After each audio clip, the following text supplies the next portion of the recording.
Biznesmen deputatı Məşhur Məmmədovun adı növbəti qalmaqalda hallanır. Sosial şəbəkələrdə yayılan məlumatlara görə deputat mandat əldə etdikdən sonra informasiya imkanlarını genişləndirərək gizli şəkildə bir neçə media resursu formalaşdırıb.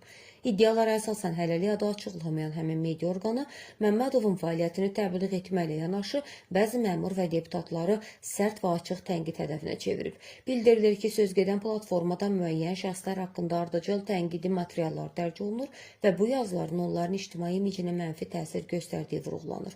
Məlumatlarda o da qeyd olunur ki, həmin sayt bəzi idarə və müəssisə rəhbərləri ilə də yaxın münasibətlər qurub. İddialara görə himayə qarşılığında maliyyə dəstək mexanizmi mövcuddur və bu proses gizli şəkildə həyata keçirilir. Digər tərəfdən sosial mediada səsləndirilən fikirlərə əsasən deputatla anlaşa bilməyən və ya onunla münasibətləri gərgin olan məmurların daha çox hədəfə alındığı iddia edilir. Bu isə müəyyən dairələrdə narazılıq yaradıb.